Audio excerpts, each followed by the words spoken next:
Philadelphia, what is it? My purpose is, as the Lord enables me, to follow the track of what I have no doubt to be a gracious movement of God in recent times, and with which as such all His people are necessarily concerned, to seek to show the principles which characterize it, and their meaning and value as taught in Scripture, to speak also of the difficulties and opposition through which it has had to find its way, and in this my aim will be to exercise hearts and consciences, if unexercised, with relation to it, and still more to help those already variously exercised to a settlement of questions which at the present time are pressing heavily on many. I do not propose, however, any history of the movement of which I speak. For this I have no special competence, nor, if I had, would it serve so well the purpose that actuates me. It would raise question as to facts, and prejudice minds in opposite ways, by the introduction of names and persons familiar and in reputation, perhaps the reverse. Our tendency is too much to make men commend the truth, rather than the truth commend the men who follow it. I shall look therefore at principles simply, with their necessary results, as far as these can be traced, only referring to histories so far as may be necessary to explain their importance for us, and omitting wholly the names of those who have stood for them, or stood against them. This may be deemed unsatisfactory by some, and of course leaves the application of principles to be made by everyone for himself.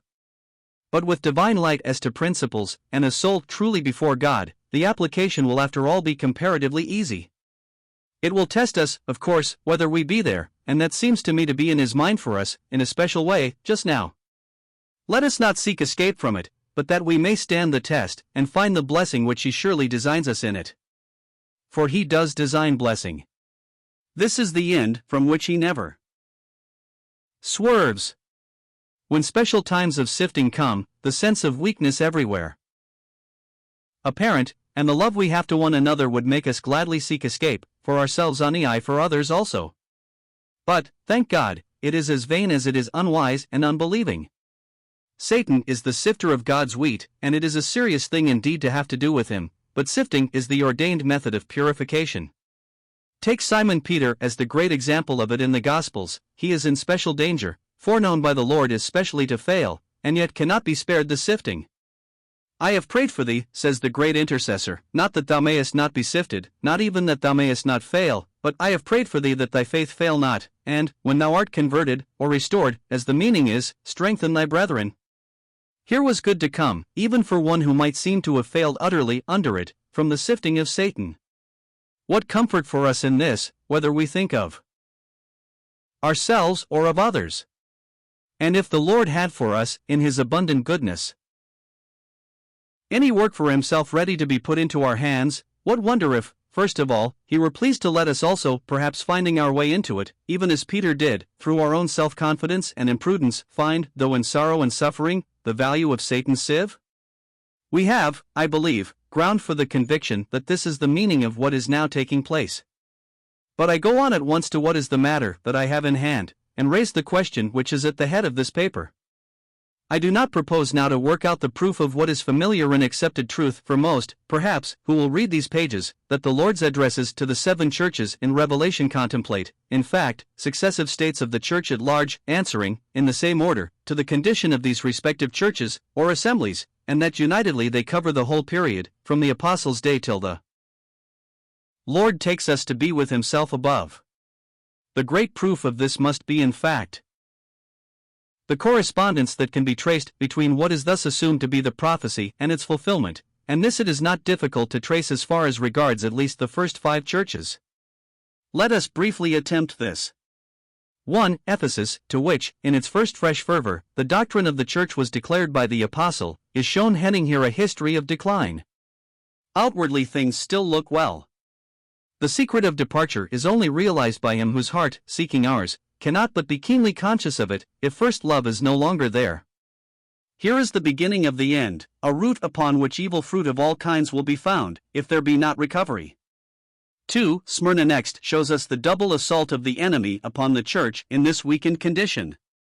Persecution on the part of the world, as under the Roman emperors, internally, the introduction of a bastard Judaism, such as in its beginnings had to be met by the apostle, notably in Galatia, and which, in contrast with the heavenly church develops as the enemy's seed, the synagogue of Satan, the mixing together of true and false in a legal and ritualistic system claiming earthly position and promises, and already slandering, this I take to be their blasphemy, the faithful remnant. 3. Pergamos shows us then the pilgrim character of the church lost, they are dwelling where Satan's throne is. And while Nicolaitans, subjectors of the laity, preach now their doctrine, Balaam teachers seduce the people of God into evil alliances with the world, and mere idolatry. 4. Thyatira carries this on to full development in Romanism, as we see today. That which Balaam teachers did before as individuals, a woman, type, as we know, of the professing church, does now, speaking as a prophetess, with the claim of divine authority, and yet branded with the awful name of Jezebel, the idolatrous persecutor of true prophets in Ahab's days. Here development in this line ends, a remnant is beginning to be marked out again, the rest in Thyatira, and prepares us for a different condition of things in the next address. 5. In Sardis accordingly, we have no indication of Jezebel or her corruption. There are things that have been received and heard, but they languish and are ready to die. The general state is that of death, though with a name to live, and a few names that have not defiled their garments in this place of the dead. It is easy to see that we have here the national churches of the Reformation, with their purer doctrine given of God, though hard to be maintained in the midst of what, as the world claiming to be the church is necessarily dead, with a name to live. There is here, and all through, to this point, no possible difficulty of identification for a simple and honest heart, of what is presented to us in these churches. But this brings us, as the next stage, to Philadelphia, and what is Philadelphia? This ought to be a question capable of answer surely, and of satisfactory answer too. There can hardly be a doubt, if the previous applications have been correct, that Philadelphia must be something following Reformation times, outside of the state churches which have already found their delineation, and something which the 300 years that are past have been ample to develop. But there are things connected with the identification in this case which should rightly make us pause and be very sure of our ground in attempting any explanation. Philadelphia has, as a whole, the Lord's approval in a way no other of these churches has, except indeed Smyrna, with which in another respect also Philadelphia is linked. For here the synagogue of Satan once more appears as there seems some recrudescence of the Jewish principles typified by this, or at least something brings these to the front in the Lord's address. But it is intelligible why people should shrink from appropriating to themselves the commendation that is found here.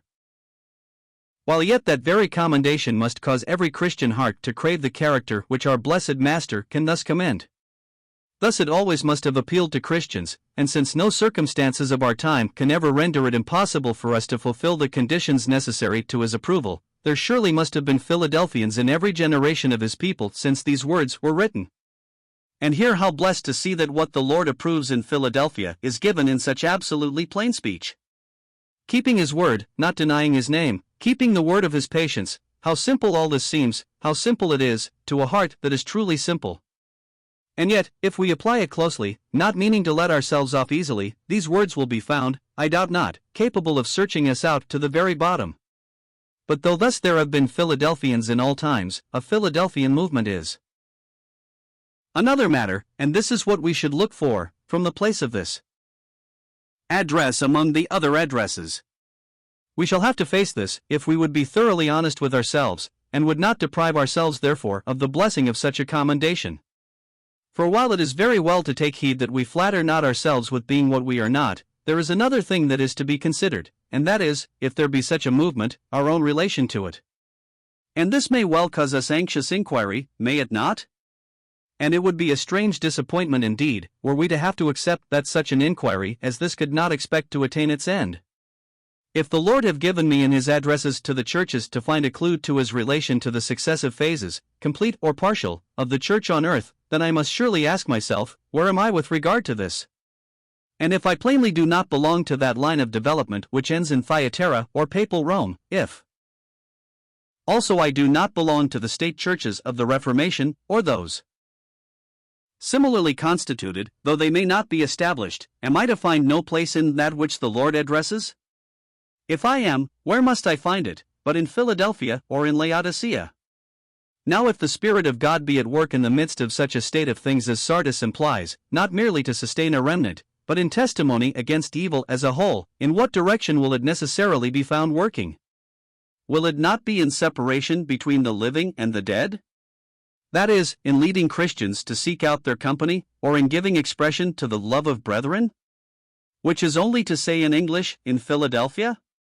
Is it not plain that this has in fact characterized, in various degrees, many different movements that have arisen since Reformation times, in which more or less was affirmed the separation of Christians from the world, and the communion of saints as a visible reality? Every effective protest against the misery of an unconverted church membership has partaken of this character. And the maintenance of the diversity between the church and the world has necessarily led on to the assertion of the related truth of the church's practical unity. Philadelphia, brotherly love, is a word which, going to the heart of the matter, covers surely all this seeking after the making visible of the church so long conceived as necessarily invisible.